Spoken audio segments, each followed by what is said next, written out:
Hi, my name is PokeMaster3, and welcome to my rules explanation to the Game of Life, the 1960 first edition classic reproduction.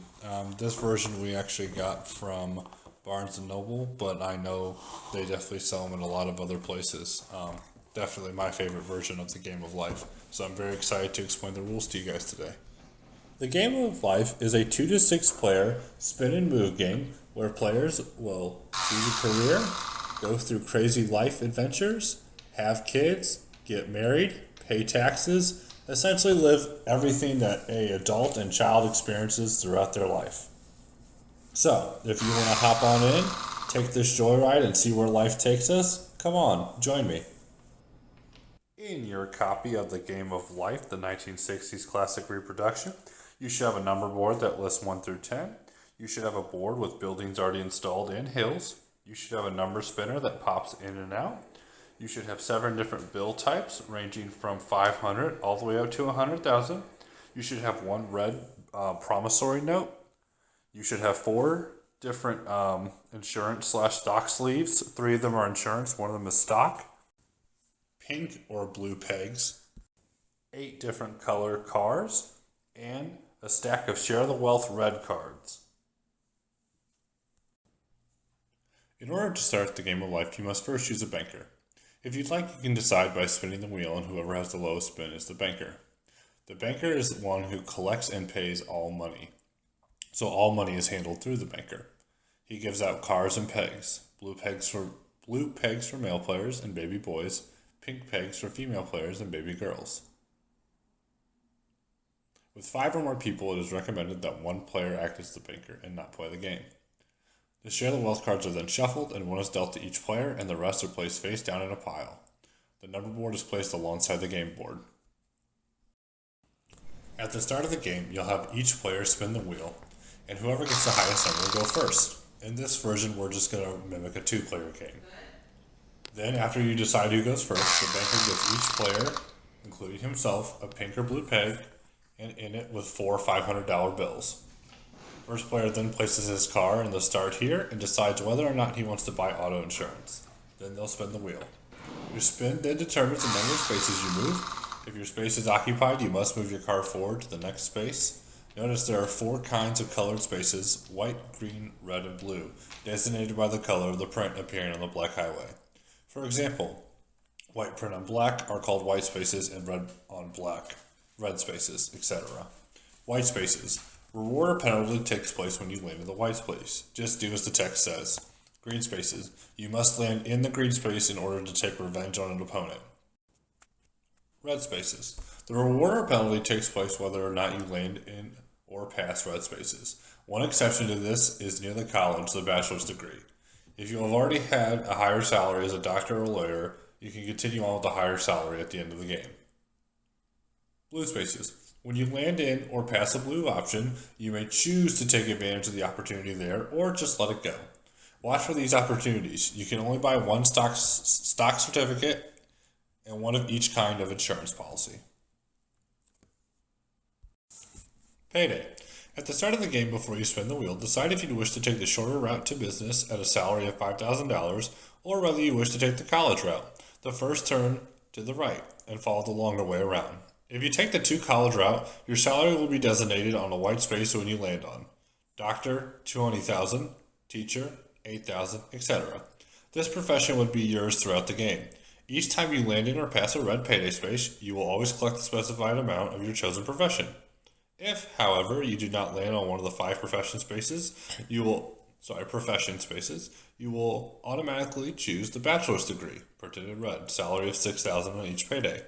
Collect your pay immediately. You cannot collect after a player spins the dial. Payday interest due. When you land or pass one of these spaces, you must pay the bank $500 interest for each $20,000 red promissory note you owe after receiving your salary. Share the Wealth cards. When you land in a payday space by exact count, you will not only collect your salary, you will also draw a Share the Wealth card that turn. There are 3 kinds. When you have 1 or more of them, keep them face down so you only know what they are.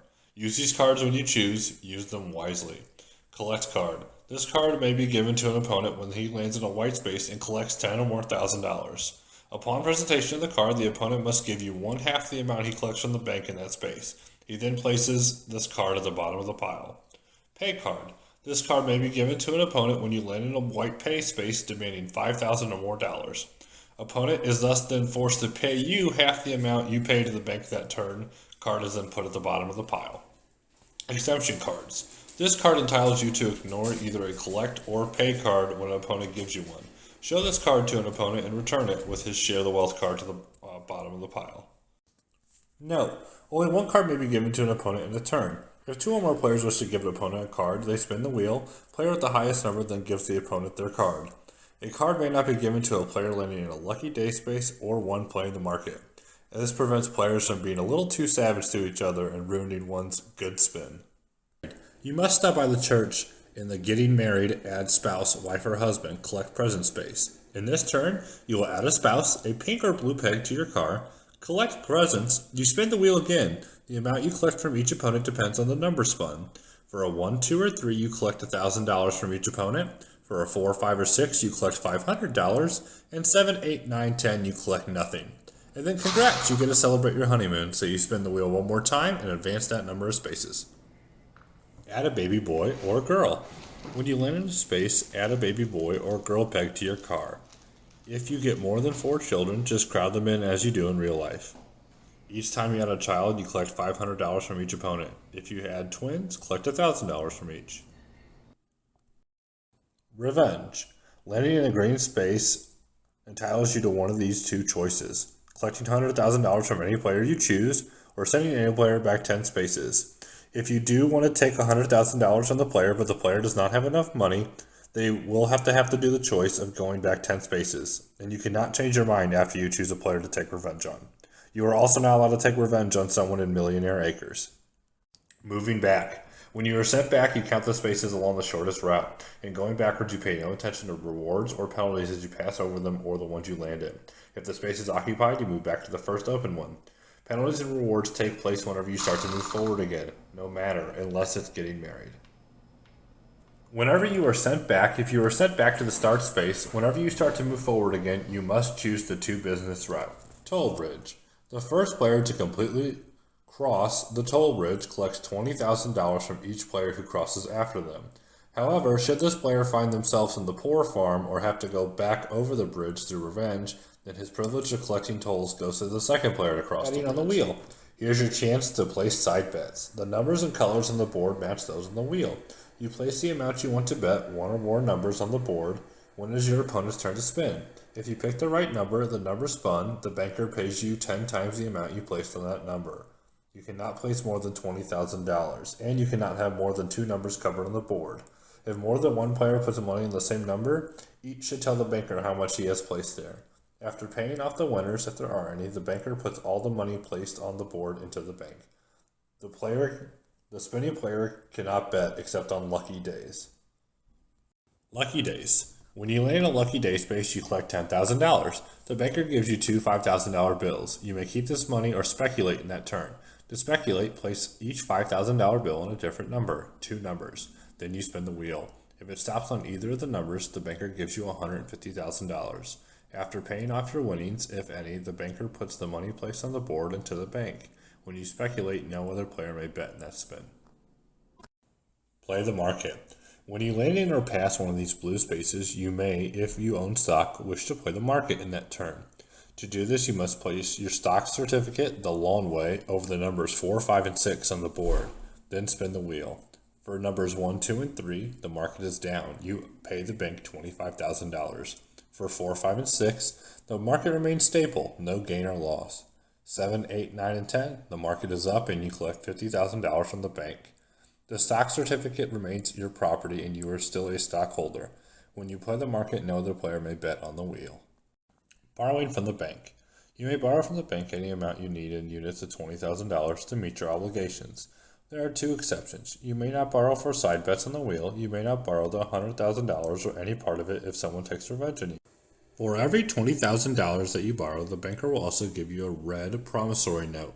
You will be in the red that much money. To repay the loan, give $20,000 with each promissory note back to the bank. To avoid paying $500 interest, try to repay the loan as soon as possible.